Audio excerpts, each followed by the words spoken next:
நீங்க கேட்ட கேள்வி வேற. அகோரி அகோரி வந்து எந்தெந்த கேட்டகரியில் வருவாங்க, அதை பற்றி கொஞ்சம் எக்ஸ்பிளைன் பண்ணுங்க.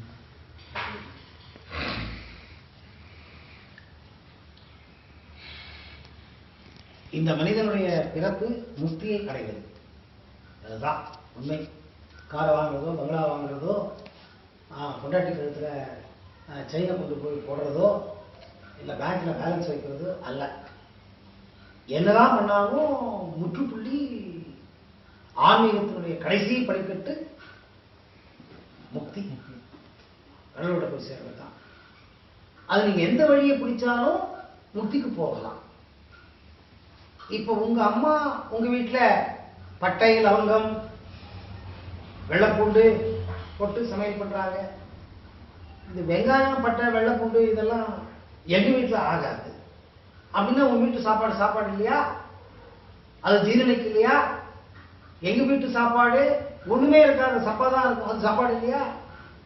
அந்த மாதிரி அகோரிங்கிறது ஒரு குருமார் வழியாக வந்து ஒரு நியமம். அகோரிகள், அந்த அகோரிகள் வெந்துட்டு இருக்கிற குளத்துல இருக்கிற மாசத்தை எடுத்து சாப்பிடுவாங்க. அது காஞ்சா அடிப்பாங்க.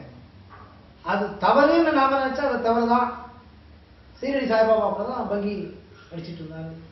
சீரடி பெரிய குழாய் வச்சுட்டு இருந்தாரு. நான் போயிருந்தேன் சீரடி. என்ன பெருசா இருக்க குழாய், முழுசா எல்லாம் கிடைச்சிருச்சு. அதனால அடிச்சு இது பாருங்க போயிடுச்சு உள்ள. அடிக்கிறது நாம பார்க்கலையே தவிர, ஆனா அடிச்சிருக்காருன்னு ப்ரூஃப் இருக்கு, குழாய் இருக்கு. அவர் வாயை உதரெல்லாம் பார்த்தா தெரியுது. ராமகிருஷ்ண பரமஹம்சன்ல விவேகானந்தர் பங்கி அடிச்சுட்டு இருந்தார். பங்கின்னா அவர் புக்கா. நிறைய பேர் பங்கி அடிச்சிருக்காங்க, காஞ்சா அடிப்பாங்க. இது உணர்வுகளை கட்டுப்படுத்துறதுக்காக. தியானத்தின் மேல் மட்டத்துக்கு போகணும்னா உணர்வுகள் கட்டுப்படுத்தப்பட வேண்டும். அந்த உணர்வுகள் மனதின் மூலமாகவும் கட்டுப்படுத்தலாம். இந்த மாதிரி செயல்களெல்லாம் வச்சுக்கிட்டு பழகி அதிலையும் கட்டுப்படுத்தலாம். அது எந்த குருமார்கிட்ட நீங்க தீட்சை வாங்கிக்கீங்க, எந்த குருமார்கிட்ட நீங்க அந்த சாதனையை கத்துக்கிறீங்க, அவர் என்ன சொல்றாரு அந்த மாதிரிதான் நீங்க பழக போறீங்க.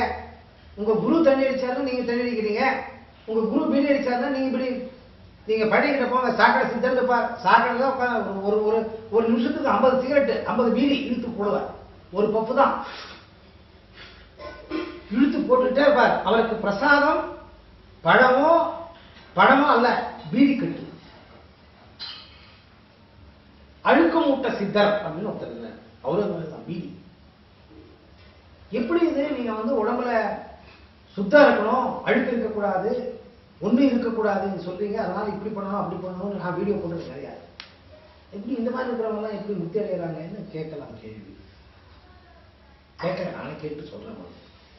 அவங்களுடைய பிறப்பே முக்தி, முக்திக்காகவே பிறந்திருக்கிறார்கள்.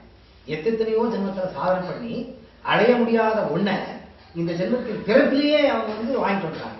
சீரடி சாய்பாபா, ராகவேந்திர சுவாமிகள், அவங்கெல்லாம் பிறப்பே முக்தி பிறப்பு.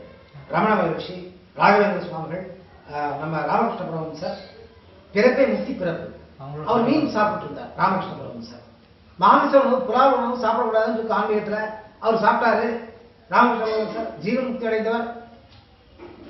பிறப்பு அந்த மாதிரி இருக்கிறதுனால அவங்களையும் நம்மளையும் கம்பேர் பண்ணிக்க முடியாது. அவங்க வந்து அவங்க செய்யாமையே, சாதனை பண்ணாமையே அவங்களுக்கு அந்த சாதனை சக்தி அவங்களுக்கு கிடைச்சிடும்.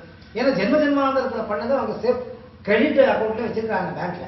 அதை இங்கே யூஸ் பண்ணிட்டு இருக்காங்க. உங்களுக்கு எல்லாம் டெபிட்டா இருக்கே, நீங்க கிரெடிட் பண்ற வரைக்கும் டெபிட்டை கிரெடிட் பண்ணணும். நீங்க அது பண்ற வரைக்கும் இந்த மாதிரி வேலையெல்லாம் போகக்கூடாது. நீங்க கேட்ட கேள்விக்கு பதில் சொல்லிப்பேன்னு நினைக்கிறேன். அதான் சொன்னேன், அது ஒரு வழிமுறை. அந்த மாதிரி எந்த வழியில வந்திருக்காங்க, அந்த வழியை பரிபாலனை பண்றாங்க.